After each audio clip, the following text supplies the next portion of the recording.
त्यांनी सांगितलं त्याच्यापेक्षा वेगळा आहे. आणि तो विषय असा आहे की आपल्याला शैक्षणिक क्षेत्रामध्ये आपण यशस्वी नाही झालो तर आपल्याला अनेक उद्योग करण्याची संधी भारत सरकारने खादी व ग्रामोद्योग आयोगाच्या मार्फत उपलब्ध करून दिलेली आहे. आणि त्या संधीचा फायदा घेऊन जर आपण आपल्या पाल्यांना किंवा आपल्या नातेवाईकांना किंवा आपल्या जवळच्या मित्रांना जर सांगितलं तर तुम्ही याच्यामध्ये करू शकता. आता खादी ग्रामोद्योग आयोग म्हणजे काय, आज मी मुद्दाम खादीचं शर्ट घालून आले रविवार असून सुद्धा, कारण आपल्याला माहिती पडलं पाहिजे की खादी काय. तर खादी म्हणजे खादी शर्ट घातला किंवा काय घातलं की आपण खादी मानतो, तर तसं नाहीये. तर खादीमध्ये अनेक खादी व ग्रामोद्योग म्हणजे ग्रामोद्योगाचा अर्थ काय की आपण सगळे गावाकडच्या बेसची लोक, जरी मुंबईमध्ये राहत असलो तरी 12 बलुतेदार पद्धत ही आपल्या गावाकडे होती. पण त्याच्यामध्ये 12 बलुतेदार आता नाव घ्यायची काही आवश्यकता वाटत नाही, पण सगळ्याला माहिती खादी आणि ग्रामोद्योग याचा दोघांचा मिळून आयोगाची स्थापना केली आणि त्याच्यातून विविध प्रकारचे प्रशिक्षण आणि त्याच्यानंतर कर्ज आणि मार्केटिंग अशा 3 विभागाची जी एकत्र तुम्हाला सुविधा उपलब्ध करून देण्यात येते ते म्हणजे खादी ग्रामोद्योग. तर सरांनी आता सांगितलं की आमची त्यांची ओळख झाली आणि आमचं सीबी कोरा ग्रामोद्योग संस्थान बोरिवली इथं आहे आणि ह्या ठिकाणी आपल्याला 35 प्रकारचे आता प्रशिक्षण ट्रेनिंग चालू आहे आणि ते सतत चालू असतात. आपण जर लोकसत्ता आणि महाराष्ट्र टाइम्स व इंडिया टुडे वगैरे जर पेपरला ॲडव्हर्टाईज बघितली तर आमची छोटी छोटी ॲडव्हर्टाईज येतात आणि त्या माध्यमातून आम्ही विद्यार्थी गोळा करतो आणि त्यांना प्रशिक्षण देण्याचं काम करतो. त्याचं कारण असं आहे, आज रविवार आहे, जसं सरांनी सांगितलं कॅलिग्राफी आज आता चालू आहे. आता मी हे झाल्यानंतर तिकडे जाणार आहे. कॅलिग्राफीला गेल्या याच्यामध्ये एक 80 वर्षाची महिला घाटकोपरवरून येत होती आणि मी त्यांना विचारलं की आपण का येत आहे, तर बोले ये तो हॉबी आहे आणि शिक्षण कोणाला वयाची अट नसते, त्याच्यामुळे तुम्ही करू शकता.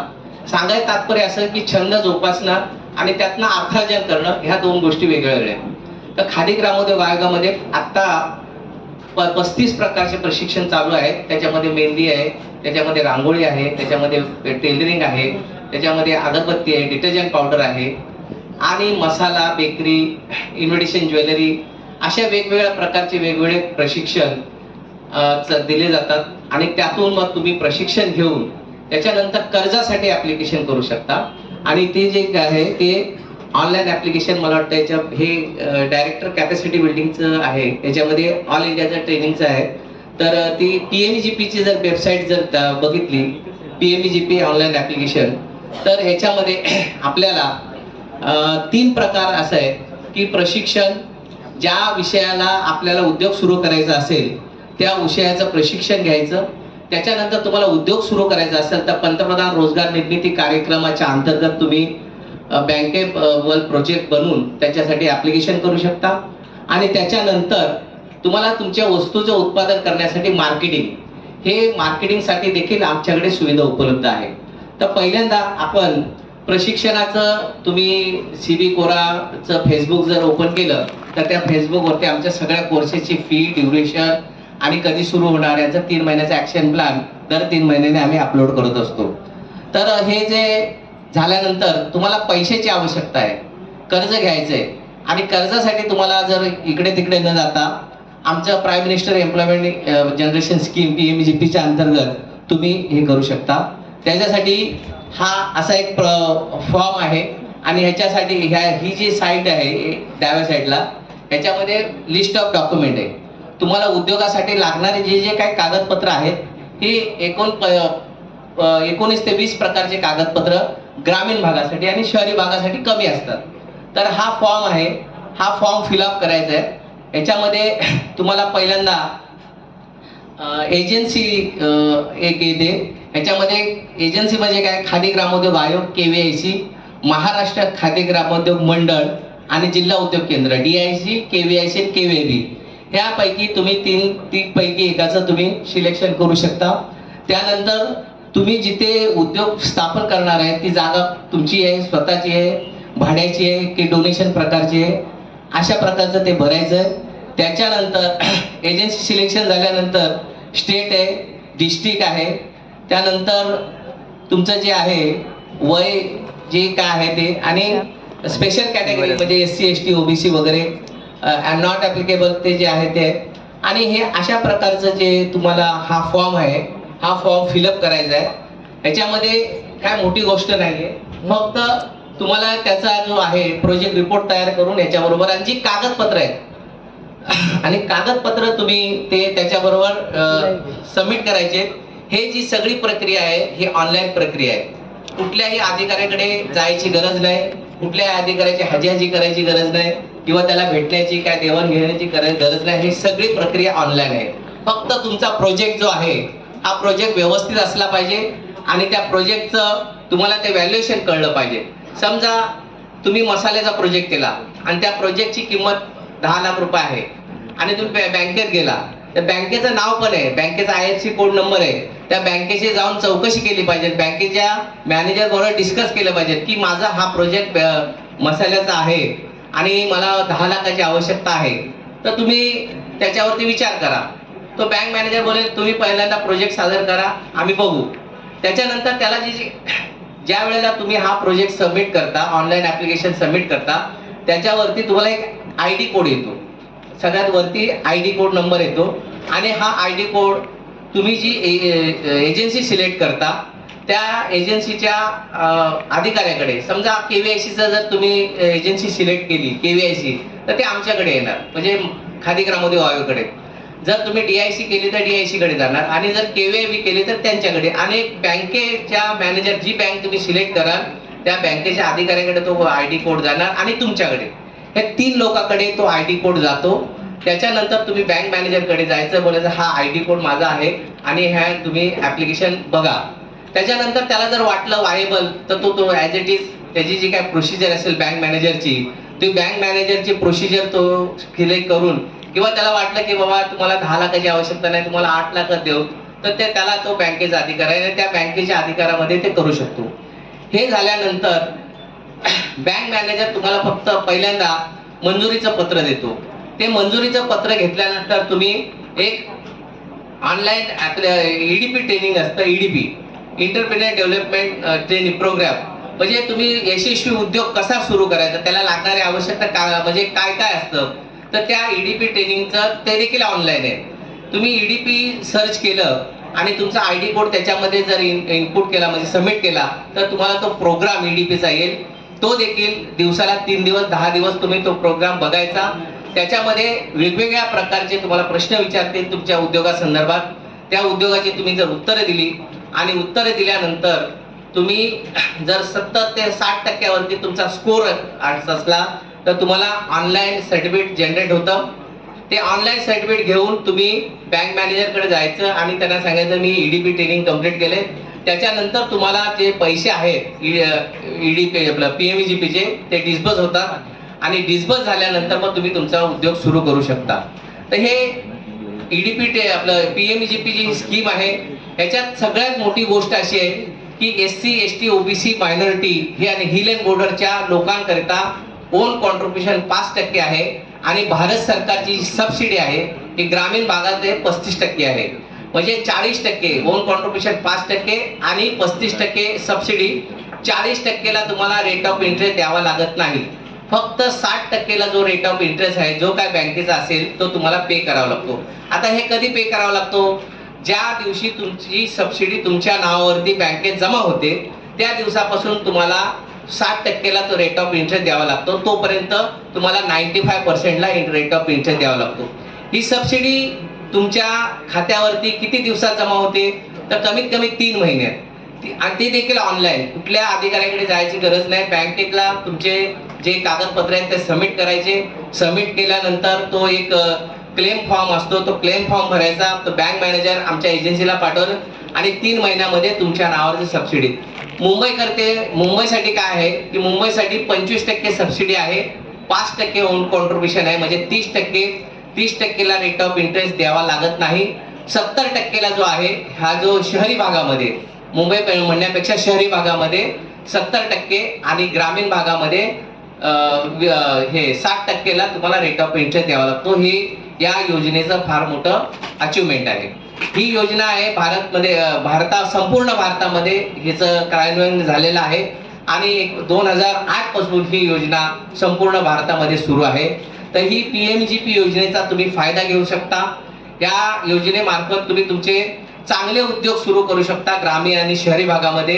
याला वयाची अट नाही, पण बँक मॅनेजर तुम्हाला विचारतो आणि विचारून मग तुमचे जे काय असेल कागदपत्र आणि वयाचे ते थोडंसं क्रायटेरिया लावतात आणि तुमचा प्रोजेक्ट जर यशस्वी झाला तर तुम्हाला भारत सरकारच्या ज्या सुविधा आहेत त्या सुविधा तुम्हाला मिळतात. याच्यानंतर तुमचं जर प्रोडक्ट तुम्ही जर निर्माण केलेलं उद्योगाचं जर प्रोडक्ट चांगला असेल तर त्याच्यासाठी आमच्याकडे एक्झिबिशन असतात, प्रदर्शन असतात. मग ते स्टेट लेवलला असतात, नॅशनल लेवलला असतात आणि डिस्ट्रिक्ट लेवलला असतात.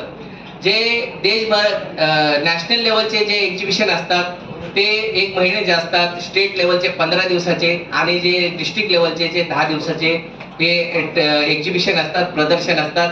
त्याच्यामध्ये तुमच्या उद्योग प्रोडक्टला, तुमच्या चांगल्या उत्पादनाला मार्केट मिळण्यासाठी आम्ही नॉमिनल फी घेऊन एक्झिबिशन मध्ये तुम्हाला एंट्री देतो. त्याच्यासाठी तुम्ही कर्ज घेणं अत्यंत आवश्यक आहे. त्याची जे कागदपत्र आहेत ते आम्हाला दाखवल्यानंतर आम्ही तुम्हाला त्या एक्झिबिशन मध्ये प्रवेश देतो आणि नंतर मग तुमचा जो मार्केटचा जो रेट आहे तो वाढण्याचा प्रयत्न करण्याचा दृष्टिकोन या खादी ग्रामोद्योगचा आहे. तर खादी ग्रामोद्योगच्या या योजनेचा तुम्ही फायदा घ्या ही मी तुम्हाला विनंती करेन. आता मी मगाशी सांगितल्याप्रमाणे आपला जो बेस आहे हा गावचा बेस आहे आणि खादी ग्रामोद्योग आयोगाने काही यादी या ठिकाणी उद्योगाची केलेली आहे. याच्यामध्ये खनिज आधारित उद्योग आहे, याच्यामध्ये तुम्हाला पोट्रीचा आहे, सिरेमिक्स आहे, घर सजावट आहे, खाद्य उद्योग आहे, त्याच्यामध्ये स्टोन कटिंग, कोकणामध्ये जांभा दगड हा मोठ्या प्रमाणामध्ये असतो, त्या जांभा दगडाचा देखील तुम्ही त्या उद्योगासाठी करू शकता. ग्रायनाइट, पॉलिशी आहे, मूर्तिकाम आहे, शिल्पकला आहे. हे जे झाले खनिज आधारित उद्योग. त्याच्यानंतर कृषी आधारित उद्योगामध्ये ग्रामीण तेल उद्योग आहे, सुगंधित तेल आहे, मध, त्याच्यानंतर मधुमक्षिका पालन आहे, पामगुड आहे, सब्जी व फळ प्रशोधन आहे, दाल व मसाले, गुड खानसारी, लघु बांबूच्या वेतापासून वेगवेगळ्या प्रकारचे जे वस्तू आहेत ते बनवण्यासाठी, वन औषधी याचं देखील तुम्ही हे करू शकता. त्याच्यानंतर सुगंधित तेल, प्रशोधन तेल, हेअर ऑइल, शॅम्पू, आंघोळीचा साबण, कपड्याचा साबण, अगरबत्ती याचं देखील तुम्ही ट्रेनिंग घेऊ शकता, उद्योग करू शकता. त्याच्यानंतर हात कागद, आता कागदापासून विविध प्रकारच्या वस्तू बनवण्याचं देखील प्रशिक्षण आणि उद्योग करू शकता. पेपर कन्व्हर्जन आहे, चमडा उद्योग आहे, प्लास्टिक आहे, प्राकृतिक रेषा म्हणजे फायबर. त्याच्यानंतर ग्रामीण अभियांत्रिकी व नवीनीकरण म्हणजे बायोगॅस आहे, पारंपरिक ऊर्जा, कंपोस्ट खत, कृषी खत इत्यादी आहे. कृषीची उपकरणं, इलेक्ट्रॉनिक, घरेलू वस्तू उत्पादन, ह्या ज्या वस्तू आहेत याचे जे ट्रेनिंग आहे ते आमच्या खादी ग्रामोद्योग आयोगातर्फे दिलं जातं आणि त्याच्यानंतर तुम्ही तुमचं उद्योगाचे सिलेक्शन करू शकता. आता आम्ही हे सांगितलं, पण उद्योगासाठी काय काय वस्तू लागतात आणि त्याचं उद्योग उभारण्यासाठी लागणारे जे आवश्यक बाबी आहेत त्या देखील आपल्याला माहिती असणं गरजेचं आहे. पण त्याच्यासाठी काय करावं लागेल, व्यवसाय की नोकरी हे पहिले ठरवावं लागेल. व्यवसाय असेल तर मग काय करावं लागेल, उद्योगाची निवड करणं, व्यवसाय व उद्योग पूर्व नियोजन करणं म्हणजे आपल्याला कुठला व्यवसाय करायचा आहे त्याचं नियोजन काय काय करावं लागेल, मार्केट रिसर्च, बाजारपेठचा अभ्यास करणं, व्यवसायाच्या बाबतीत प्रशिक्षण घेतलं. म्हणजे तुम्हाला उद्योग करायचा आहे, समजा मसाला उद्योग करायचा आहे, आपल्याला तर माहिती आहे मसाले तर आपण घरी बनवतो, अनेक आपल्या आई, आजी, मामा, काकी सगळ्या मसाले बनवतात, पण ते मसाले तीच चव असते. मग तुम्ही त्याच्यात विशेष काय असेल तर विशेष असं असतं की ज्या वेळेला आपण शास्त्रशुद्ध पद्धतीने कुठलं प्रशिक्षण घेतो त्याच्यामध्ये व्यवस्थित प्रकारे ग्रेड, त्याचे गुणवत्ता ह्याचं शिक्षण दिलं जातं आणि त्याचं प्रमाण दिलं जातं आणि त्या प्रमाणाच्या प्रमाणे जर आपण व्यवस्थितपणे ट्रेनिंग घेऊन जर केलं तर त्याची गुणवत्ता वाढते आणि सर्टिफिकेट मिळतं. त्याच्यानंतर व्यवसायासाठी लागणारे प्रशिक्षण घेणे, मनुष्यबळ म्हणजे कामगाराचं नियोजन करणे, व्यवसायासाठी लागणारे आर्थिक बाबीचे नियोजन करणे म्हणजे कुठल्या बँकेकडून कुठल्या आर्थिक संस्थाकडून कर्ज घ्यायचं ह्याचं नियोजन करणे, कच्चा माल, त्याच्यानंतर मशिनरी, साहित्य साधने खरेदी करणे, कुठल्या प्रतीची म्हणजे मशिनरी घ्यायची, चांगल्या प्रकारची चांगल्या क्वालिटीची घ्यायची का रिपेमेंटच्या प्रमाणे घ्यायची ह्याच्या त्याप्रमाणे पाण्याचं व्यवस्थापन, विजेचं व्यवस्थापन, उत्पादन बाबतीचे गुणवत्ता नियोजन, उत्पन्नासाठी लागणारं पॅकेजिंग त्याचं नियोजन करणे, उत्पन्नासाठी विक्रीसाठी मार्केटिंग त्याचा अभ्यास करणे, उत्पादन वितरित करण्यासाठी वाहतूक व्यवस्था, त्याच्यानंतर व्यवसायात स्पर्धा मार्केटिंगचं नियोजन करणे, उत्पन्न प्रभावीपणे जाहिरात करणे व त्याचं नियोजन करणे, उत्पन्नासाठी आवश्यक कायदेशीर परवाने, पेटेंट, ट्रेडमार्क इत्यादी बाबतीचं तुम्हाला नियोजन करावं लागेल. विविध शासकीय कर्जाची माहिती घेणे, प्रकल्प अहवाल तयार करणे, बँकेची समन्वय करणे व त्याचप्रमाणे कायदा व युनियनच्या बाबतीत ज्ञान असणे आवश्यक आहे.